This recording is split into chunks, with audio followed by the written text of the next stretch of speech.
आज हम शुरू करने जा रहे हैं संकटकालीन शक्तियों का मूल्यांकन।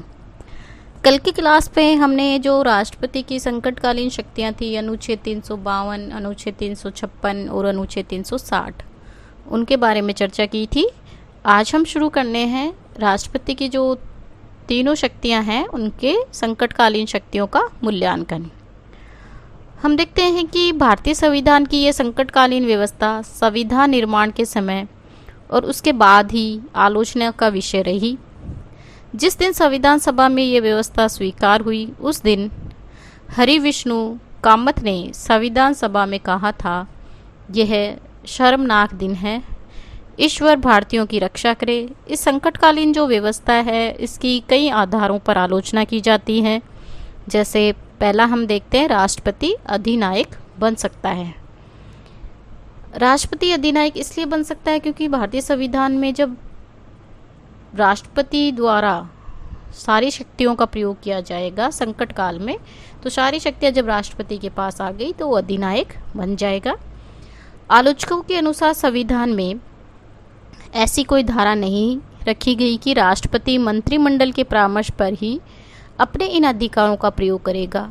आलोचकों के अनुसार संकट की स्थिति का एकमात्र निर्णायक राष्ट्रपति ही है और राष्ट्रपति के द्वारा संसद से पूछे बिना भी संकटकालीन घोषणा 1 माह के लिए लागू की जा सकती है। 1 माह की अवधि में वह मंत्रिमंडल को हटा सकता है तथा लोकसभा को भंग कर लगभग 5 या 7 माह तक तो मनमाना शासन कर ही सकता है। महत्वाकांक्षी राष्ट्रपति इस अवधि में अपनी स्थिति सुदृढ़ कर अधिनायक बनने का प्रयत्न कर सकता है।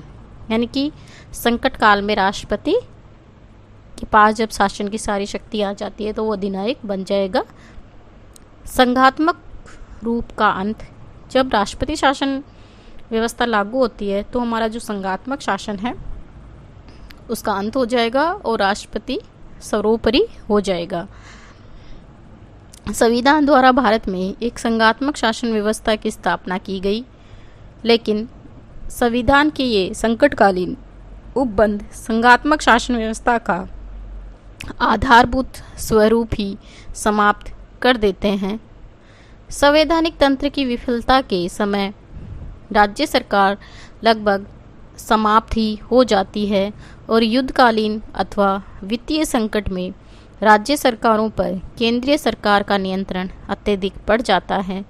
परिणाम स्वरूप राज्य सरकारों का रूप एक ऐसे एजेंडा के समान हो जाता है जिसका कार्य संघीय सरकार के आदेशों का पालन करना भर हो। राज्यों में विरोधी दलों की सरकार का दमन संभव। अनुच्छेद 356 के अंतर्गत राज्यों में संवैधानिक तंत्र की विफलता की स्थिति में संकट काल की जो घोषणा की जो व्यवस्था की गई है उसके संबंध में प्रारंभ से ही भय प्रकट किया जाता है कि केंद्र का शासन दल राष्ट्रपति के माध्यम से राज्यों में विरोधी दल की सरकार का दमन कर सकता है। अब तक इस प्रकार की शक्ति का जिस रूप में प्रयोग किया गया उसमें भी इस प्रकार के भय की पुष्टि होती रही है। यानी कि मान लो केंद्र में अलग दल की सरकार है, राज्यों में अलग दल की सरकार है, तो जब राष्ट्रपति शासन लागू हो जाता है तो राज्यों में अगर केंद्र से विपरीत दल की सरकार है तो उन सरकारों का दमन शुरू हो जाता है। राज्यों की वित्तीय स्वायत्तता समाप्त हो जाती है। संकट काल में केंद्रीय कार्यपालिका तथा व्यवस्थापिका को व्यापक वित्तीय अधिकार प्रदान किए गए हैं। राष्ट्रपति आर्थिक क्षेत्र में राज्य सरकारों को किसी भी प्रकार का आदेश दे सकता है।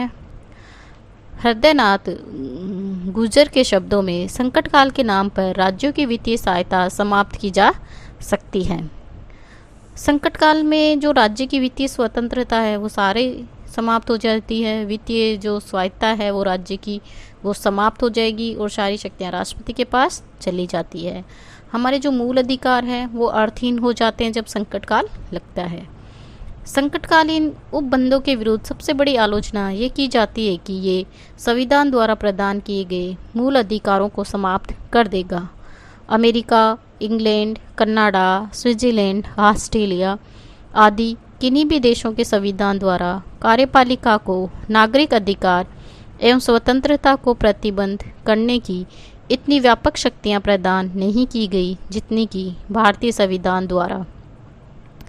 संविधान सभा के अनेक प्रमुख सदस्यों ने संकट काल के अंतर्गत मूल अधिकारों को समाप्त करने की इस व्यवस्था को प्रजातंत्र के लिए घातक बताया।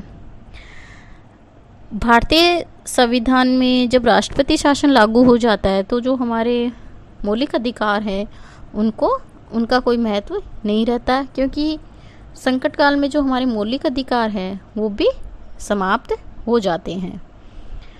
अब हमने देखा कि जो संकटकालीन शक्तियाँ उसमें राष्ट्रपति सर्वोपरि बन जाता है, हमारा जो संघात्मक शासन है वो उसका अंत हो जाता है, राज्यों में जो विरोधी दल की सरकार है उनका दमन हो जाता है, राज्यों की जो वित्तीय स्वायत्ता है वो समाप्त हो जाती है और मूल अधिकार अर्थहीन हो जाते हैं। फिर भी हम देखते हैं कि जो संकटकालीन शक्तियाँ उसके पक्ष में तर्क, यानी कि राष्ट्रपति शासन जब लागू होता है तो क्यों अच्छा है या क्यों ज़रूरी है ना। तो अभी हम करते हैं राष्ट्रपति शक्तियों के पक्ष में तर्क पर चर्चा।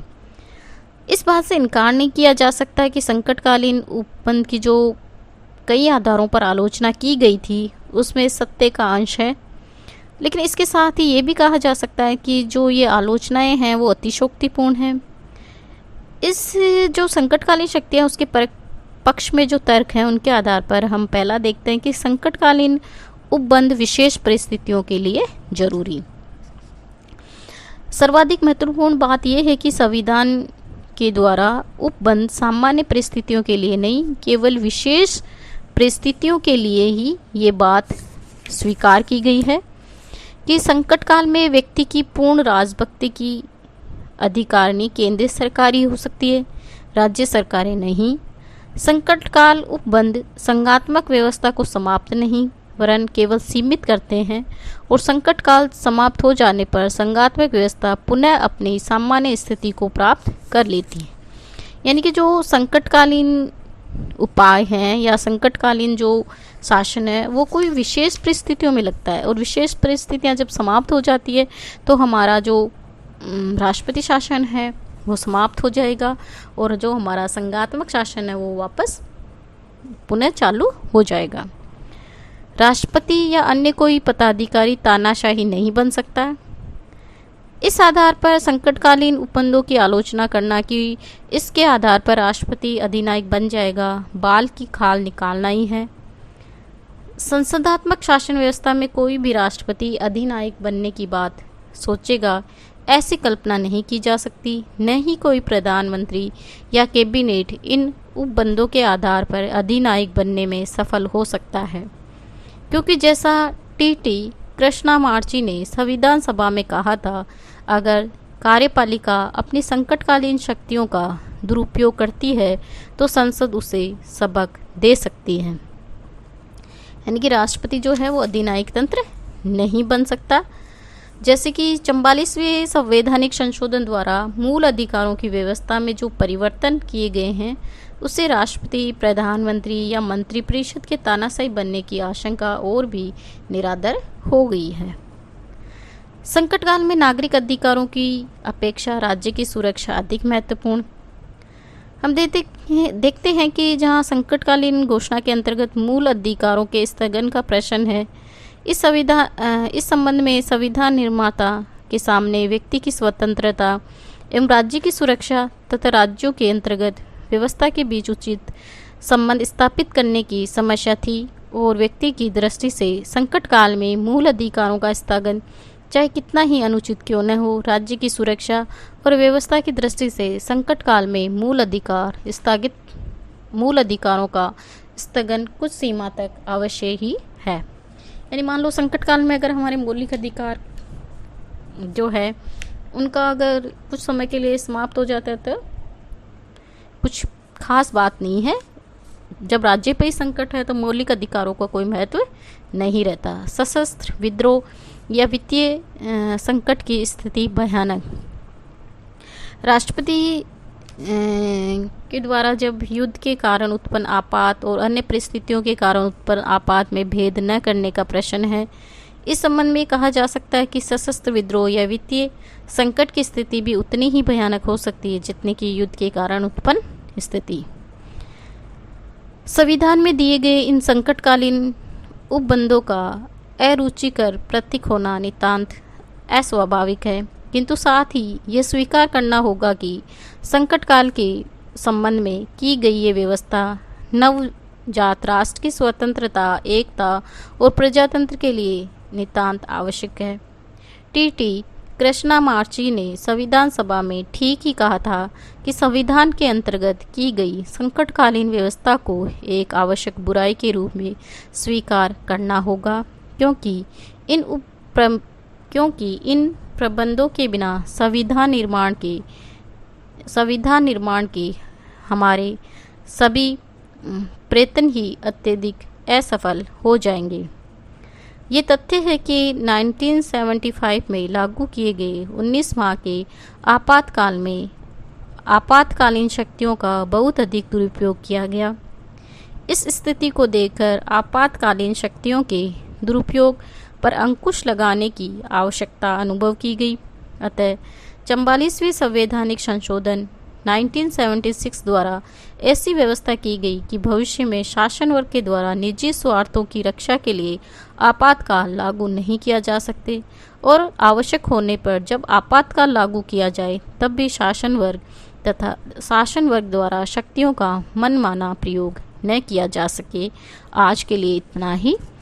धन्यवाद।